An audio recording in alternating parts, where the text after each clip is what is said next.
اللہ الرحمن الرحیم صلی اللہ علی النبی وآلہ صلی اللہ علیہ وسلم صلاۃ دائما ابدا علی حبیبک یا رسول اللہ صلی اللہ تعالی علیہ وسلم۔ آسرا جب تک نہ لوگے اولیاء اللہ کا، سخت مشکل ہے پتہ ملنا رسول اللہ صلی اللہ علیہ وسلم کا۔ ناظرین، اور آج ایک ایسے ایک موضوع کو لے کر حاضر ہوئے ہیں جہاں پر آج بڑی شدت کے ساتھ، بڑی سختی کے ساتھ ایک طبقہ جو ہے، جو غیر مقلد جن کا پہلے نام تھا اور آج جو ہے اہل حدیث ہے، اور دیگر اور بھی کچھ ایسے لوگ ہیں جو سوشل میڈیا پر، جیسا کہ طارق جمیل ہے یا طارق مسعود ہے یا مرزا جہلم جو محمد علی مرزا ہے، دیگر ایسے جو گرو گھنٹال ہے جیسا کہ ذاکر نائک ہے، یہ تمام کے تمام جو ہے سوشل میڈیا پر بیٹھ کر جو اللہ کے نیک بندوں سے نفرت بھی دلاتے ہیں، اور نفرت کے ساتھ ساتھ پھر وہ لوگوں اولیاء اللہ کے بارگاہوں میں حاضر ہونے سے بھی روکتے ہیں، بھرپور کوشش کرتے ہیں۔ کسی بھی اللہ کے ولی کے بارگاہ میں حاضر ہونے کے لیے بڑی شدت کے ساتھ انکار بھی کرتے ہیں، اور وہاں جانے سے کیا ملتا ہے اور وہاں جانے سے تمہیں کیا حاصل ہوتا ہے۔ لیکن اگر دیکھا جائے کہ ہم اگر دیانتداری اور انصاف کے تحت میں ہم دیکھیں گے کہ جہاں پر اولیاء اللہ کی بارگاہوں میں، ان کی درگاہوں پر، ان کی آستانوں پر جب حاضر ہوتے ہیں تو وہاں جانے سے ہم کو کیا ملتا ہے، یہ بہت کچھ ایسے لوگ جو ہے سوالات کرتے ہیں اور سوشل میڈیا پر بھی ڈالتے ہیں، اور کمنٹ کے اندر بھی پڑھنے کو ہمیں ملتا ہے۔ لیکن یہ ان کی نااہلی ہے، اور یہ دین سے دوری، اور اہل علم جو ہے وہ بخوبی جانتے ہیں، جن کے پاس علم نہیں ہوتا ہے یہ ایسی جہالت کی جیسی باتیں کرتے ہیں۔ اور علم دین تو دور کی بات ہے، انہوں نے کبھی اپنے مدرسے کی صورت نہیں دیکھی، اور نہ ہی مدرسے میں کب پڑھا ہے، اور نہ ہی ان کو صحیح طرح سے علم دین آتا ہے۔ بلکہ ایسے جو لوگ ہوتے ہیں بی کام کرنے والے، سیکنڈ ایئر کرنے والے، جو ایسے جو ایجوکیشن جو انگلش سے جو ان کا جو واسطہ پڑا ہے لیکن علم دین سے وہ کافی دور ہوتے ہیں، بس اپنے آپ کو جو اہل حدیث کہتے ہیں اور حدیث کا عمل پر کرنے کا جو فخر کا اظہار کرتے ہیں، تو یہ ایسے لوگ ہوتے ہیں جو نوجوان طبقہ جو جن کو خالی بس ٹائٹل اہل حدیث کا دے دیا جاتا ہے، لیکن پھر اس کے بعد وہ علم اور علم کی روشنی اور اس کے سما سے دور ہوتے ہیں، علم کی باریکیوں سے دور ہوتے ہیں۔ حالانکہ اگر ہم دیکھیں گے کہ اولیاء اللہ کی بارگاہوں میں حاضر ہونے کا جو حکم ہے قرآن اور حدیث میں، کہیں نہ کہیں یہ اشارہ بھی ملتا ہے، یہ ثبوت بھی ملتا ہے۔ اگر ہم بغور دیکھیں گے، انصاف کے ساتھ، دیانتداری کے ساتھ اگر ہم دیکھیں گے تو ہمیں معلوم ہوتا ہے۔ تو آئیے آپ کے سامنے کچھ حدیثیں ہیں جو اولیاء اللہ کی بارگاہوں میں حاضر ہونے سے ہمیں کیا ملتا ہے۔ سب سے پہلی جو حدیث پاک ہے، جس میں حضرت ابو ہریرہ رضی اللہ تعالی عنہ فرماتے ہیں کہ رسول پاک علیہ السلام نے فرمایا کہ جب میت کو دفن کیا جاتا ہے تو اس کے پاس دو سیاہ نیلی آنکھ والے فرشتے آتے ہیں، اور ان کو منکر اور دوسری کو نکیر کہا جاتا ہے، اور وہ کہتے ہیں کہ جو مرنے والا جس کو خبر میں دفن کیا جاتا ہے تو پھر اس کو اٹھا کر کہتے ہیں اس میت کو خبر میں، تو وہ شخص جو دنیا میں، وہ شخص وہی بات کہتا ہے جو دنیا میں کہتا تھا، یعنی کہ خبر میں دفن کرنے کے بعد پھر اس کو خبر میں اٹھا کر دو فرشتے جب آتے ہیں اور اس سے پوچھتے ہیں، تین سوالات خبر میں ہوتے ہیں، تو فرشتے جب اسے منکر نکیر جب اس سے سوال کرتے ہیں تو پھر اس کے بارے میں جب اس سے پوچھتے ہیں تو وہ سوال کے جواب میں یہ کہتا ہے کہ وہ اللہ تعالیٰ کے بارے میں اور اس کے رسول کے بارے میں گواہی دیتا ہے، اللہ کے سوا کوئی معبود نہیں، یقیناً رسول پاک علیہ الصلوۃ والسلام کی ذات بابرکت جو ہے وہ اللہ کے بندہ خاص ہے اور اس کے رسول ہے۔ تب وہ کہتا ہے تو ہم تو جانتے ہیں، یوں ہی کہے گا، پھر اس کی خبر کو 70 گز چوڑان اور لمبان میں اس کی خبر کو کشادہ کر دیا جاتا ہے اور اس کی خبر کو منور کر دیا جاتا ہے۔ پھر اسے کہا جاتا ہے کہ آرام سے سو جا، یعنی کہ آرام ہی اور اطمینان کے ساتھ اب اس خبر میں تم رہو۔ تو پھر واپس سو جا، پھر وہ میت جو ہوتی ہے جس سے فرشتے جو سوال کرتے ہیں، تو پھر وہ میت ان سوال کے جواب بھی کہتی ہے کہ واپس ہم اپنے واپس گھر جا کر گھر والوں کو بتا کر آئیں۔ وہ کہتے ہیں کہ نہیں، دلہن کی طرح سو جا، جس کو گھر والوں میں سے محبوب ترین جو شخص ہوتا ہے وہی آ کر تمہیں اٹھاتا ہے، وہی شخص اٹھاتا ہے، یہاں تک کہ اللہ تعالیٰ اسے خوابگاہ سے اٹھائے گا، یعنی قیامت کے دن۔ یعنی کہ ایک عام بندہ مومن جب اس کا انتقال ہوتا ہے، تدفین کیا جاتا ہے، تو خبر کے سوالات میں سے ایک جو سوال ہوتا ہے رسول پاک، ویسے تو 3 سوال ہوں گے خبر کے اندر، لیکن یہاں پر ایک آخری سوال کا جو اس کا ذکر کیا جا رہا ہے۔ یہ حدیث پاک دیکھیے، ترمذی شریف کی حدیث ہے اور باب عذاب القبر ہے، اور مشکات شریف میں کتاب الایمان باب عذاب القبر کے اندر یہ حدیث پاک موجود ہے۔ یعنی کہ ایک عام آدمی کو، ایک عام بندہ مومن کو جب تدفین کیا جاتا ہے، فرشتے آتے ہیں منکر نکیر، پھر اس کو اٹھا کر رسول پاک علیہ الصلوۃ والسلام کی ذات بابرکت کے بارے میں پوچھتے ہیں، ما تقول فی شأن ھذا الرجل، اس شخص کے بارے میں کیا کہا کرتا تھا؟ تو پھر وہ شخص کہتا ہے کہ یہ وہی تو ذات ہے جن کے بارے میں دنیا میں یہ کہتا تھا کہ یہ رسول پاک ہے، صاحب لولاک ہے، یہ اللہ کے محبوب بندے، خاص بندے ہیں، محمد رسول اللہ ہے، اللہ کے رسول ہیں۔ تو جب یہ کہنے کے بعد پھر اس کو کہا جاتا ہے کہ تو آرام ہی سے سو جا، اور اس کی خبر کو 70 گز لمبان اور چوڑان اس کی خبر کو کشادہ کر دیا جاتا ہے۔ وہ اطمینان کے ساتھ، آرام کے ساتھ وہ اپنی خبر میں رہتا ہے۔ نئی نویلی جب دلہن ہوتی ہے تو اس طرح سے وہ رہتا ہے، لیکن یہاں پر سونے کا جو لفظ کہا جا رہا ہے کہ بلکہ یہ سونا نہیں، بلکہ وہ اطمینان اور آرام کے ساتھ، وہ سکون کے ساتھ وہ رہتا ہے۔ تو ناظرین، ایک عام بندہ جو ہے، جب خبر میں جب اس کے ساتھ یہ معاملہ کیا جاتا ہے تو پھر وہ خبر میں زندہ رہتا ہے، اس کی خبر کو کشادہ کر دیا جاتا ہے، لمبان میں ہو یا چوڑان میں ہو، پھر اس کی خبر کو منور کر دیا جاتا ہے، پھر اس کے ساتھ پھر وہ آرام اور اطمینان کے ساتھ اس خبر میں رہو۔ پھر اس کے بعد قیامت جب آئے گی، صبح قیامت تک وہ خبر میں زندہ اور بحیات رہے گا، اور ہر آنے والے لوگوں کو، جب آنے والوں کو دیکھتا بھی ہے، پہچانتا بھی ہے، اور حتیٰ کہ حدیث پاک میں آتا ہے جو کوئی بھی جب ان کے پاس حاضر ہوتا ہے سلام عرض کرتا ہے تو پھر وہ سلام کا جواب بھی دیتے ہیں اور اس کو پہچانتے بھی ہیں۔ تو پھر یہ جانا، پھر ان کو سلام کرنا، پھر ان سے زیارت کرنا، پھر ان کے مزار پر انوار پہ حاضر ہو کر فاتحہ پڑھنا، یہ سب کا سب یہ اہل سنت والجماعت ہی کے اندر احادیث طیبہ سے ہم کو ملتا ہے۔ یعنی کہ اولیاء اللہ کے بارگاہ میں جب حاضر ہوتے ہیں تو ایک عام بندے مومن کے حق میں جب خبر کشادہ ہوتی ہے، منور ہوتی ہے، تو پھر وہ تو خاص لوگ ہیں، جو غوث اعظم ہو، یہ صحابہ اکرام ہو، تابع تابعین ہو، محدثین ہو، متکلمین ہو، پیران پیر غوث اعظم ہو، خواجہ خواجگان ہو، ابو الفیض بدر شریف کے ہو، یا خواجہ بندہ نواز کے سدراز ہو، یا یوسف بابا شریف بابا ہو، یا حضرت بابا شرف الدین سہروردی رحمۃ اللہ تعالیٰ علیہ، تمام کے تمام جو اولیاء اللہ، جو خاص بندے محبوب ہوتے ہیں، تو پھر وہ خبر میں تو پھر کیسا کیوں نہ زندہ ہو، بلکہ ان کی خبر کیوں منور نہ ہو، بلکہ ان کی خبر بھی منور ہے، اور ان کی خبر بھی کشادہ، لمبان میں چوڑان میں کشادہ ہے، اور آنے والے کو دیکھتے بھی ہیں، ہر آنے والے کو دیکھتے بھی اور پہچانتے بھی ہے، کون عقیدت رکھتا ہے، کون محبت رکھتا ہے۔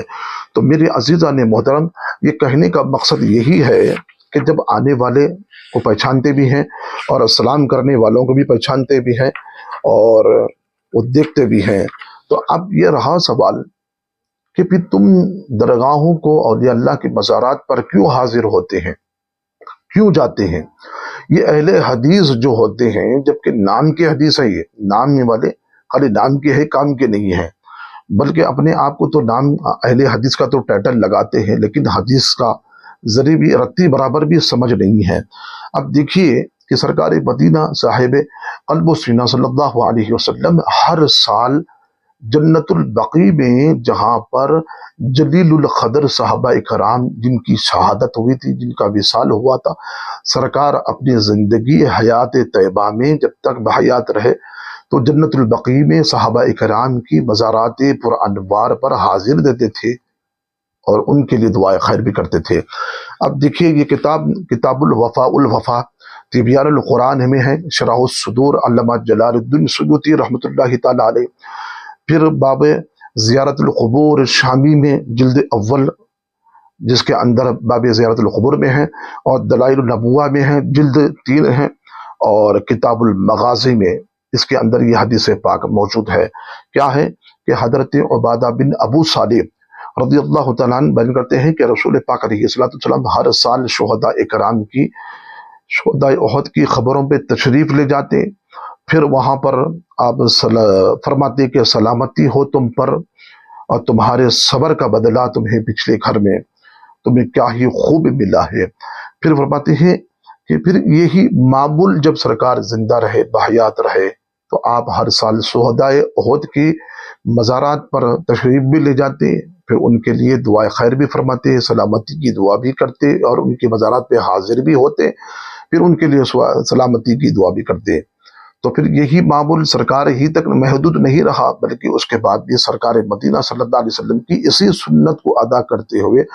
خلفائے راشدین صدیق اکبر، فاروق اعظم، عثمان غنی، مولا کائنات حضرت علی کرم اللہ وجہہ الکریم رضی اللہ تعالیٰ عنہ،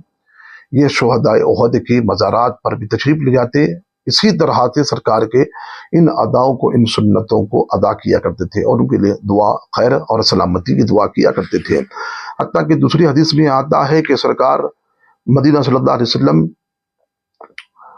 ایک روز شہداء احد پر تشریف لے گئے، ان کے لیے دعائے خیر فرمائی، پھر جیسے ہی پھر اس کے بعد ایک ممبر پر آپ جلوہ فروز ہوئے، یعنی کہ ممبر کو ساتھ میں لے جایا گیا، تو اسی ممبر پر آپ کھڑے ہو گئے جہاں پر شہداء احد کی مزارات تھے، وہاں پر حاضر بھی ہوئے،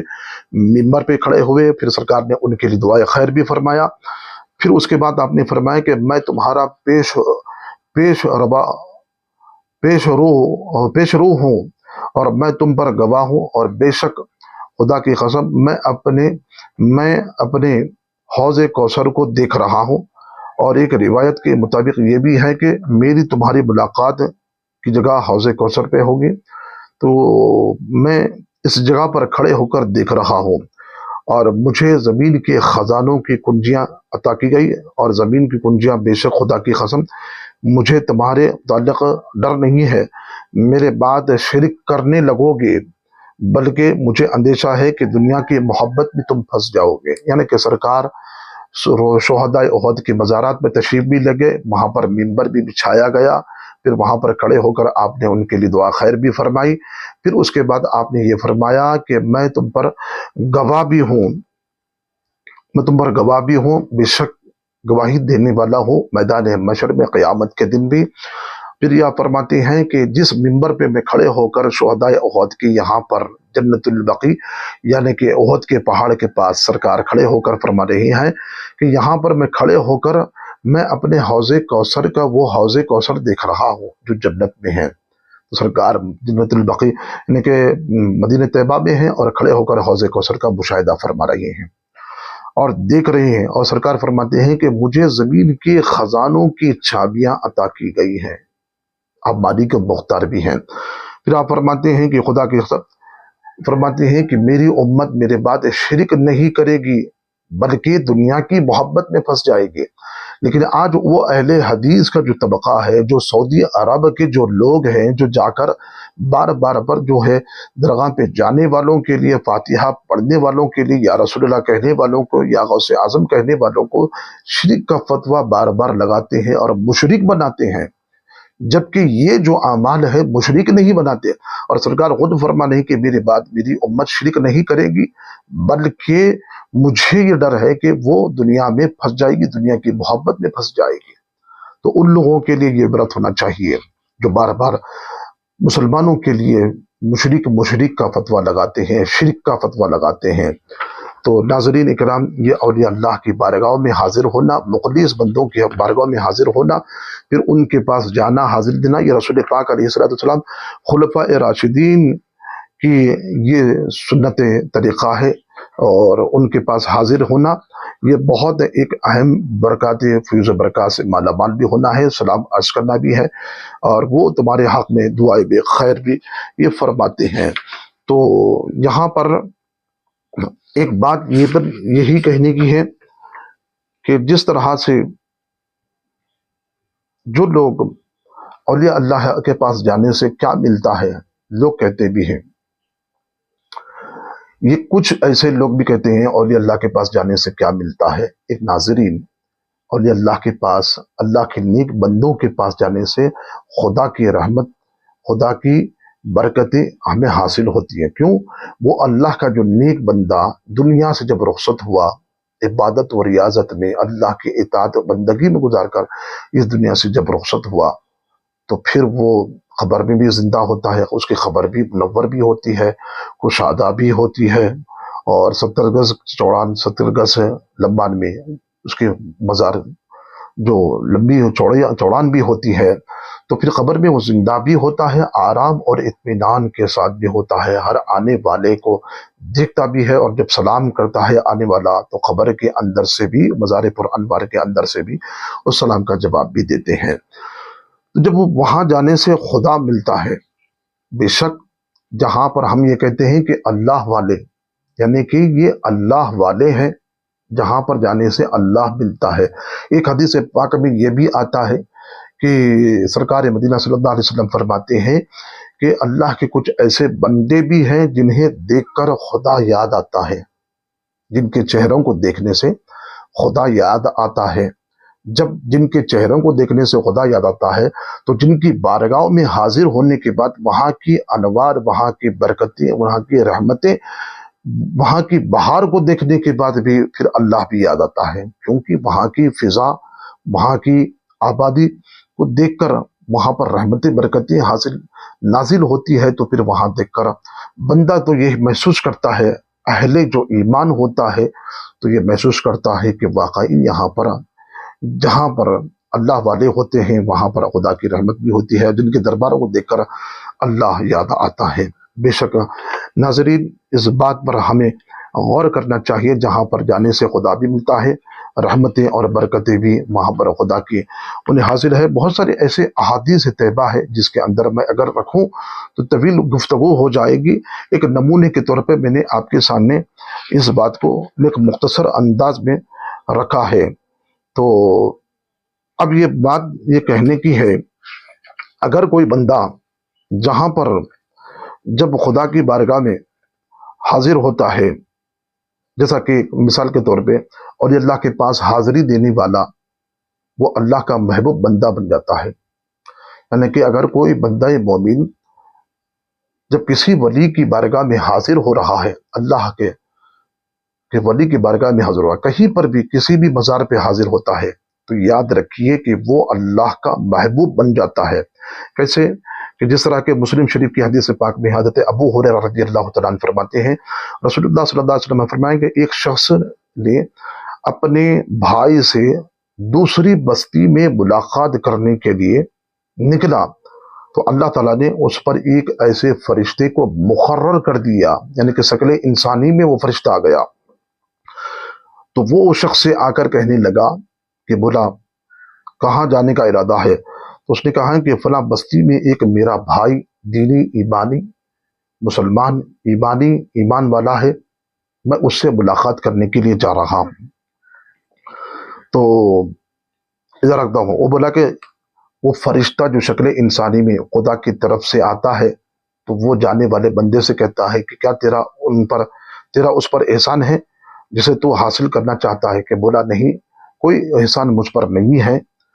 تو بجز اس کے میں اس سے اللہ کے لیے محبت کرتا ہوں، اس سے پیار کرتا ہوں۔ تو فرشتے کہا کہ میں تیری طرف اللہ کا قاصد، یعنی کہ اللہ کی طرف سے اللہ کا بھیجا ہوا ایک فرشتہ ہوں جو شکل انسانی میں آیا ہوں۔ تو اللہ تجھ سے محبت کرتا ہے جیسا تو نے اس بندے سے محبت کی ہے۔ تو ناظرین، اگر ایک عام بندہ اگر کسی ولی کی بارگاہ میں محبت اور عقیدت کو لے کر ان کے دربار میں حاضر ہونے کے لیے اگر حیات والے ہیں تو پھر ان سے ملاقات کرنے جا رہا ہے، اگر وہ دنیا سے رخصت اگر ہو گئے ہیں تو بازار پر انوار پہ حاضر ہونے کے لیے جا رہا ہے، تو صرف اس لیے کہ وہ ان سے محبت کرتا ہے، پیار کرتا ہے، ان پر کسی کا احسان نہیں ہے، اس پر آنے والے بندے پر اس پر کسی کا احسان نہیں ہے، لیکن بنا احسان کے وہ اس لیے جا رہا ہے کہ وہ ان سے محبت رکھتا ہے، عقیدت رکھتا ہے، تبھی تو ان کی بارگاہ میں حاضر ہو رہا ہے۔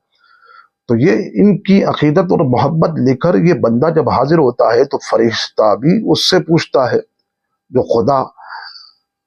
کی طرف سے خدا کے حکم سے قاصد بن کر آتا ہے، وہ شخص کہتا ہے کہ تو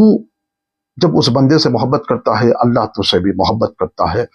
تو یہ کہنے کا مقصد یہی ہے کہ ناظرین، کہ اولیاء اللہ کی بارگاہ میں حاضر ہونے سے خدا بھی ملتا ہے، اور اولیاء اللہ کی بارگاہ میں حاضر ہونے سے کہ وہ بندہ محبوب بن جاتا ہے اور خدا اس سے محبت کرتا ہے، پیار کرتا ہے۔ تو ایسے اولیاء اللہ کی بارگاہ میں حاضری دینا اور فاتحہ پڑھنا اور ان کو سلام عرض کرنا، یہ قرآن اور احادیث طیبہ سے ثابت ہے، اور اس کے اندر بظاہر ہم کو اشارات بھی ملتے ہیں اور اس کے اندر اس کا ثبوت بھی ملتا ہے۔ لہٰذا ان جاہلوں کو کی طرف سے جو سوالات آتے ہیں، یہ ان کا اپنا جاہل پنا ہے، یہ جو بے علم سے بات کرتے ہیں، جو ذرے رتی برابر بھی علم نہیں ہوتا ہے، بے خبر ہے اسلام اور اسلام کی تعلیمات سے، یہ اہل حدیث اور گمراہ جو غیر مقلد طارق مسعود ہو اور طارق جمیل ہو یا دیگر اور مرزا جہلوی ہو، دیگر اور ایسے اہل حدیث طبقہ کے جو لوگ ہیں، ان سے دور رہیں اور ان کو اپنے قریب آنے نہ دیں اور ان کی گمراہی سے بچیں، اور یہ اللہ کی بارگاہ میں حاضر ہوتے رہیں۔ یہ اپنے مزارات میں زندہ بھی ہوتے ہیں، دیکھتے بھی ہیں، مشاہدہ بھی کرتے بھی ہیں، اور جانے کے بعد سلام کرنے والوں کا سلام کا جواب بھی دیتے ہیں، اور بظاہر حدیث پاک کے اندر موجود ہے۔ اللہ رب العزت ہمیں صحیح